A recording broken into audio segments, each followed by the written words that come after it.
Gepleýär Azatlyk Radiosu. Habarlar günnäli gepleşigimizi men Sähra dowam etdirýärin.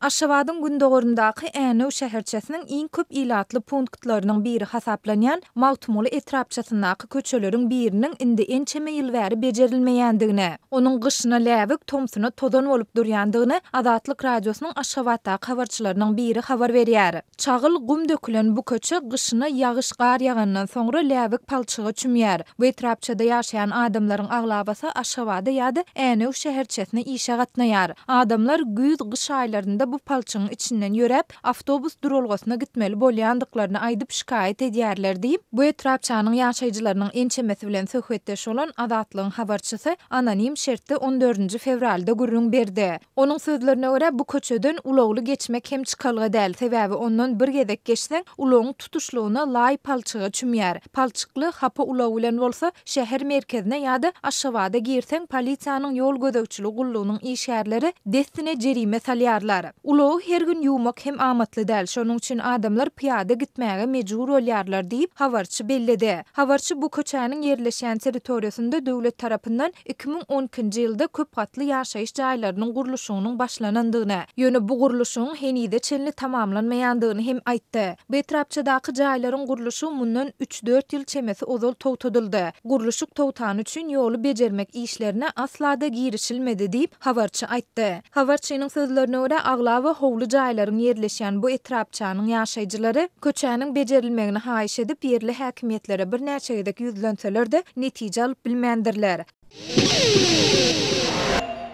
Gepleýär Azatlyk Radiosu. Eferde habarlar günnäli bilen men ýogsan Anna Gurban. Azatlyk Radiosynyň habarçysy bilen söhbetde solan Aşgabatlylar döwlet eýçiligindäki Türkmen Telekom kompaniýasynyň kabel telewizioniýa hyzmatynyň tölegleriniň ýyl-ýyldan ýokarlanmagynyň we hiliniň yaramazlaşmagynyň, üstesinde töleg gecikmesi bahanasy bilen onuň ilgiderlik kesilmeginden şikayet edýärler. 2009-njy ýylda ýaşaýjylaryň gurduran hususy sanak antennalaryny aýyrdyryp, adamlary kabel telewizioniýasynyň hyzmatlaryna geçmäge mejbur edenlerini kabel telewizioniýasynyň her nokot üçin aýda 2 manat 87 tenge tölemeli. 2012-nji ýyldan başlap bu töleg 5 manata çykaryldy. 2018-nji ýylyň awgust aýyndan başlap bir nokot üçin tölenýän tölegi 10 manata çykardylar diýip 70 ýaşyndaky Aşgabatly dinleýijimiz Azatlygyň habarçysyna aýtdy. Türkmen Telekom jaýlaryň girilgelerine ýelmenen posta çeleklerine taşlanan bildirişler arkaly kabel telewizioniýasynyň müşterileriniň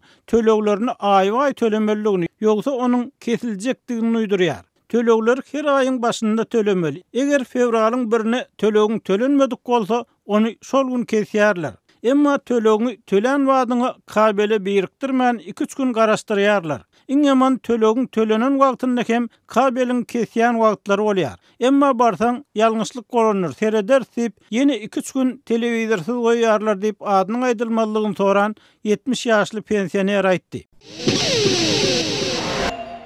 Gepleýär Azatlyk Radiosu. Siz habarlar gündeligimizi dinleýärsiňiz. Gepleşigi men Gözel Hudaýberdiýewa dowam etdirýärin. Türkmenistanyň ýaragly güýçlerine saglyk taýdan harby gulluga yarawsyz raýatlar alınýar.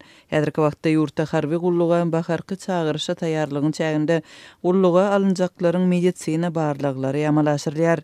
Azatlyk Radiosynyň habarçylarynyň sözlerine görä medisina komissiýalarynyň işi 23-nji ýanwarda başlanyp onuň aprele çenli dowam etmegine garaşylýar. Hususan da şunlar Liwap vilayetinde uzalky ýyllardan tapawutlylykda agyr hastalygy sebäpli geçen ýyllarda harby gullukdan boşadylan raýatlaryň ençemesi babatynda goşun gullugyna çekilmäge ýarawly diýilip netije çykarylypdyr.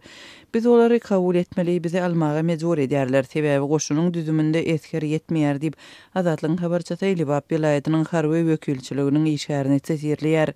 Azatlyk Radiosyna Türkmenabad şäherinde agyr kesellerine garamazdan harby gulluga yaraýar diýilip Saglyk komissiýasynyň kararyna ýa bolan 20 ýaşly iki adamyň ýagdaýy ma'lum boldy. Olar ozalky ýyllarda biri ýüregindäki, beýlekisi gözündäki hastalygy sebäpli harby gullukdan boşadylypdyr. Azatlyk bilen söhbetdeş bolan harby wekiliýetiň Liwaply işgäri hastalaryň harby gullugyna alynmagyny özüniň oňlamaýanlygyny, sebäbi ýaşlara goşunda bir zat olaýsa özleriniň jogap bermeli bolýan halatlarynyň serek däldigini belledi. Azatlyk Radiosynyň Aşgabatdaky habarçysynyň sözlerine görä häzirki wagtda goşuna alınjak eskerleriň medisina barlygyny amala aşyrmak işine hususy saglyk merkezleriniň lukmandyry hem çekilipdir. Medisina barlaglarından soň harby wekilçilikler ýaşlara goşunda hatawy alınanlygy hakynda hürriyete resmi nama berýärler. Oňa laýyklykda 18 ýaşyna ýetenler islendik wagtda harby gulluga çekilip bilinýär.